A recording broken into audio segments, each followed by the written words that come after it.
AI가 예측하는 차기 대통령은 2025년 전후 대통령 탄핵 가상 시나리오에서 본 한국 정치의 향방. 2025년 전후의 한국 사회는 코로나19 팬데믹 이후 깊어지는 경제 불안, 국제 정세 급변, 심각한 양극화 등 다층적 위기에 직면해 있다. 이런 상황 속에서 윤석열 대통령이 국회에서 탄핵 소추되어 헌법재판소가 이를 인용한다면 결정 시점으로부터 60일 이내에 조기 대선을 치러야 한다. 현직 대통령 탄핵은 2017년 박근혜 전 대통령 사례가 존재하지만 당시와는 다른 복잡한 국내외 정세가 겹쳐 있기 때문에 이번에는 그 파장이 훨씬 더 크고 예측하기 어려울 것이라는 전망이 우세하다. 탄핵 인용이라는 초유의 사태가 벌어지면 우선 국민의힘을 비롯한 보수 진영은 극심한 후폭풍과 내부 분열을 피하기 힘들 것으로 보인다. 탄핵에 반대했던 이들은 정치 보복형 탄핵 프레임을 내세워 보수층을 결집시키려 할 것이고, 탄핵에 동조하거나 중립을 지켰던 의원들은 국가적 위기를 초래한 책임을 윤 대통령에게 돌리며 새로운 보수의 길을 주창할 가능성이 크다. 이에 따라 보수 진영 내부에서 차기 대권 주자를 선출하는 과정은 전례 없는 혼란과 갈등 속에서 전개될 공산이 높다. 탄핵 이후 보수 진영의 후보군과 분화 전망, 국민의힘 주변에서 거론되는 대권 주자는 이미 2017년 탄핵 사례보다 훨씬 더 다양해졌다는 것이 언론과 전문가들의 공통된 평가다. 그중 법무부 장관 출신인 한동훈은 윤석열 대통령의 최측근으로 알려졌지만 강한 추진력과 논리적인 화법으로 보수 지지층의 높은 기대를 받고 있다. 법치와 반부패 개혁을 강조하며 정치적 입지를 다졌지만 정치 경험이 부족하고 탄핵 정국에서 친윤 반윤 갈등의 핵심 변수로 작용할 가능성이 크다. 보수 진영 내에서 차기 지도자로 급부상하고 있지만 중도층 확장성과 독자적 정치 세력 구축 여부가 관건으로 평가된다. 또한 탄핵 찬성의 선두에 섰기 때문에 배신자 프레임에 시달릴 수 있다. 홍준표 대구시장은 다선 의원과 주요 당직 그리고 과거 대선 후보 경력 등 풍부한 이력을 갖추었다. 특유의 직설적 화법이 보수층에는 통쾌함을 선사하지만 중도층에게는 지나치게 강경하거나 구시대적이라는 평가를 받을 우려가 있다. 유승민 전 의원은 경제 전문가이자 개혁 보수를 표방해온 정치인으로 당내외에서 정책 전문성은 인정받고 있다. 그러나 과거 탄핵 전국 때 박근혜 전 대통령과 갈등을 빚었던 이력 때문에 친윤 세력과의 불화가 여전히 깊다는 지적이 나온다. 안철수 의원은 중도 실용 이미지를 오랫동안 강조했지만 거듭된 합당과 결별 과정에서 자신의 브랜드가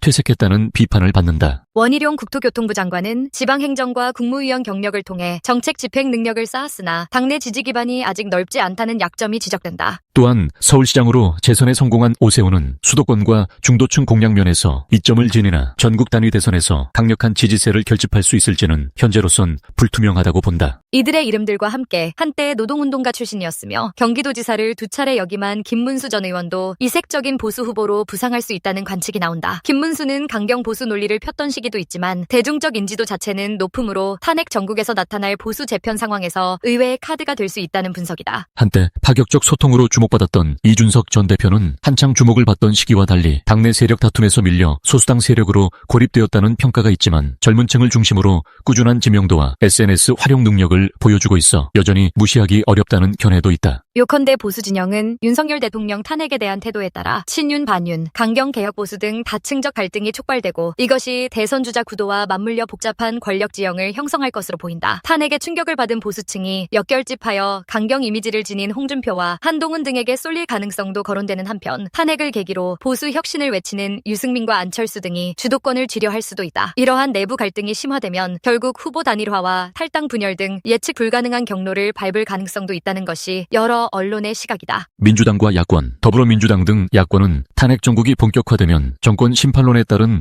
반사이익을 기대하는 게 자연스럽다. 그러나 언론들은 이번엔 2017년과 달리 사회 경제 전반의 불안이 더욱 깊어졌기에 보수 진보 이념 대결만으로 승리가 보장되지 않을 것이라고 전망한다. 과거 탄핵 시기에는 촛불 집회와 국정농단 사태로 인해 정권 교체에 대한 국민적 공감대가 매우 높았지만 지금은 경기 침체, 글로벌 공급망 불안, 미중 갈등 등 복합적 위기 속에서 유권자들이 누가 경제와 민생을 책임질 능력이 있는가에 초점을 맞출 것이라는 설명이다. 민주당 내부의 대권 주자로는 여전히 이재명 대표가 가장 강력하다. 그는 2022년 대선 본선까지 치르면서 탄탄한 지지층을 확보했으며 경기도지사 시절 보여준 적극적인 행정 행보 역시 강점으로 꼽힌다. 반면 강한 추진력만큼이나 여전히 사법 리스크가 남아있어 탄핵으로 혼란스러운 국면에서 이재명 대 반이재명 대통령 구도가 확산될 경우 중도 유권자 일부가 이탈할 수 있다는 우려가 제기된다. 김동연 경기지사는 전 경제부총리 출신으로 실용적이고 합리적인 정책 추진력이 강점이며 경제, 민생 해결 능력을 강조하는 중도 성향의 정치인이다. 민주당 내 조직 기반은 상대적으로 약하지만 위기 상황에서 중도층을 흡수할 수 있는 확장성을 지닌 후보로 평가된다. 김부겸 전 총리의 경우 영남 출신으로 민주당의 지역적 외연 확장에 유리하다는 장점이 있으나 이재명 계열이 장악한 당내 권력 구조를 뒤집을 정도의 결정적 지지 기반이 부족하다는 분석이 많다. 임종석 전 대통령 비서실장은 학생운동 출신으로 민주당 내 대표적인 개혁진보 성향 정치인이며 문재인 정부에서 대통령 비서실장을 역임하며 국정 운영 경험을 쌓았다. 강한 개혁 이미지와 외교 안보 분야에서 두각을 나타내지만 직접적인 선거 경험이 적고 당내 기반이 탄탄하지 않다는 점이 약점으로 지적된다. 박용진과 우원식 등도 개혁복지 분야에서 선명한 목소리를 내고 있지만 아직 전국 구급 지명도와 세력을 확대하기에는 시간과 노력이 더 필요하다고 보는 시각이 우세하다. 이낙연 전 대표는 국무총리, 당대표를 모두 거친 관록 있는 정치인이지만 대선 패배 이후 한동안 국내 정치에서 뚜렷한 존재감을 드러내지 못했다. 이 때문에 그가 다시 대권 주자로 부상하기 위해서는 당내 세력 재정비 및 유권자에게 왜 다시 이낙연인가를 설득할 서사가 필요하다는 지적이다. 결국 민주당이 대선을 치르게 된다면 개혁 드라이브를 강조하는 이재명 후보와 안정 통합을 내세우는 온건 실용형 후보들 간 경쟁이 불가피할 것이라는 전망이 나온다. 탄핵 정국이라는 특수한 상황에서 국민이 광장에서의 분노보다 포스트 탄핵 전국 수습과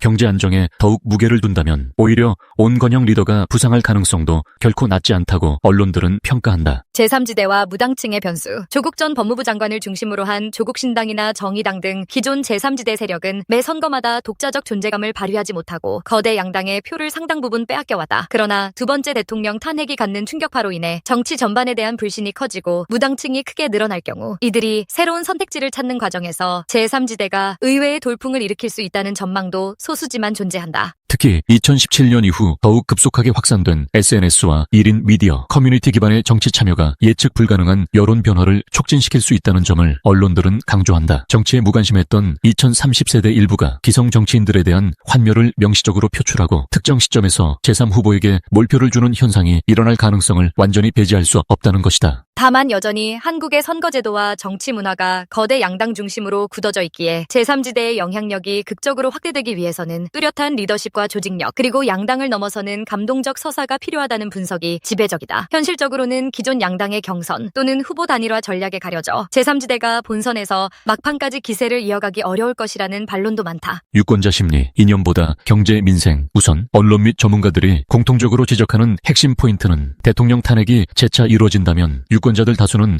거대 양당 모두에 대한 회의감과 정치적 피로감을 강하게 느낄 것이라는 점이다. 이는 곧 무당층 중도층의 급증으로 이어질 수 있는데 이들은 정치인들의 이념 노선보다는 경제를 살릴 확실한 대안을 제시하는 후보 혹은 실용 통합 안정을 보여주는 후보에게 표를 줄 가능성이 크다고 한다. 이런 맥락에서 김동연, 안철수, 오세훈 등은 각각 자신의 강점을 부각하며 중도층을 적극 공략할 여지가 있다. 예컨대 탄핵 전국에서 국민 다수가 느끼는 혼란과 불신을 해소하려면 새로운 리더십과 함께 실제적 문제 해결 능력을 갖춘 후보가 각광받을 가능성이 높다. 이미 거대 양당 기득권 정치를 이끌었던 인물들에 대한 피로감이 커질 경우 오히려 제3지대 신진 세력 또는 당내에서도 외연 확장력이 큰 중도 실용형 인물이 부각될 수 있다. 또한 인터넷과 SNS 영향력이 더욱 커진 현 시점에서 국민과의 직접 소통을 잘 이끌어내고 공약을 이해하기 쉽게 전달할 수 있는 후보가 매우 유리해진다. 기존 매스미디어를 장악하는 것만으로는 충분하지 않은 시대가 되었기에 탄핵 전국에서 실시간으로 쏟아질 다양한 이슈를 유연하게 대처할 능력도 중요해진다. 따라서 이준석처럼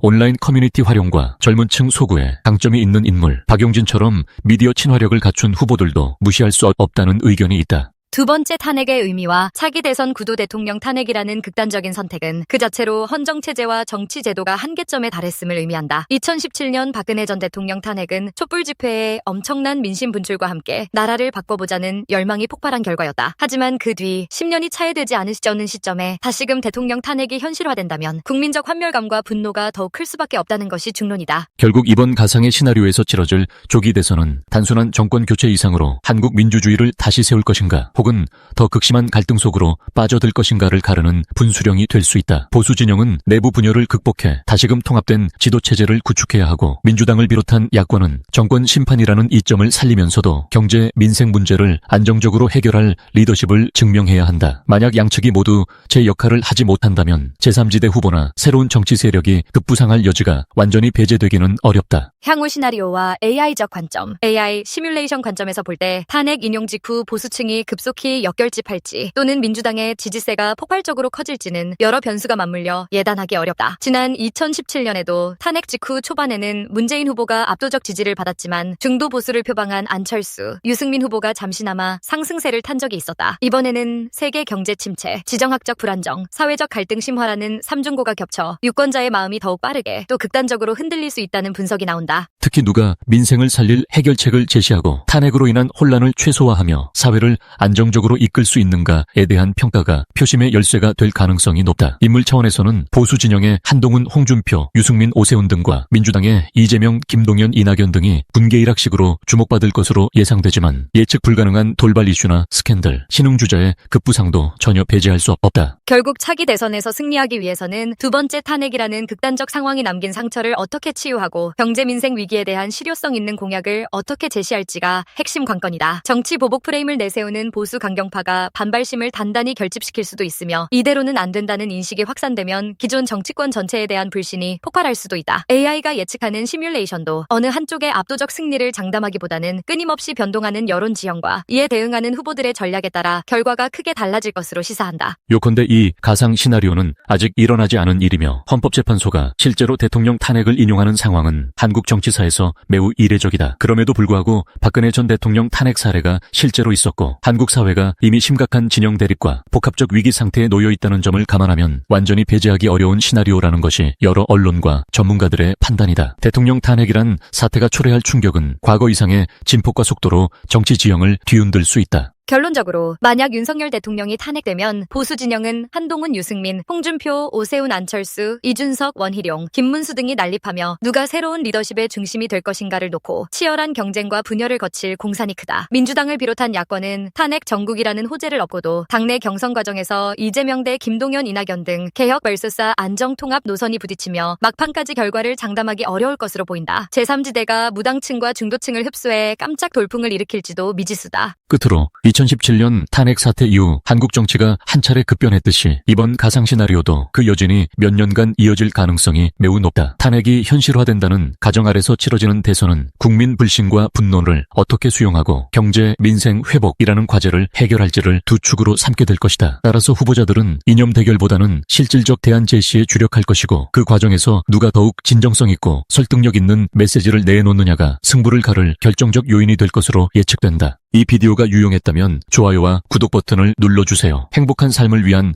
더 많은 팁을 공유할 테니 계속해서 성필원 채널을 검색해주세요. 감사합니다.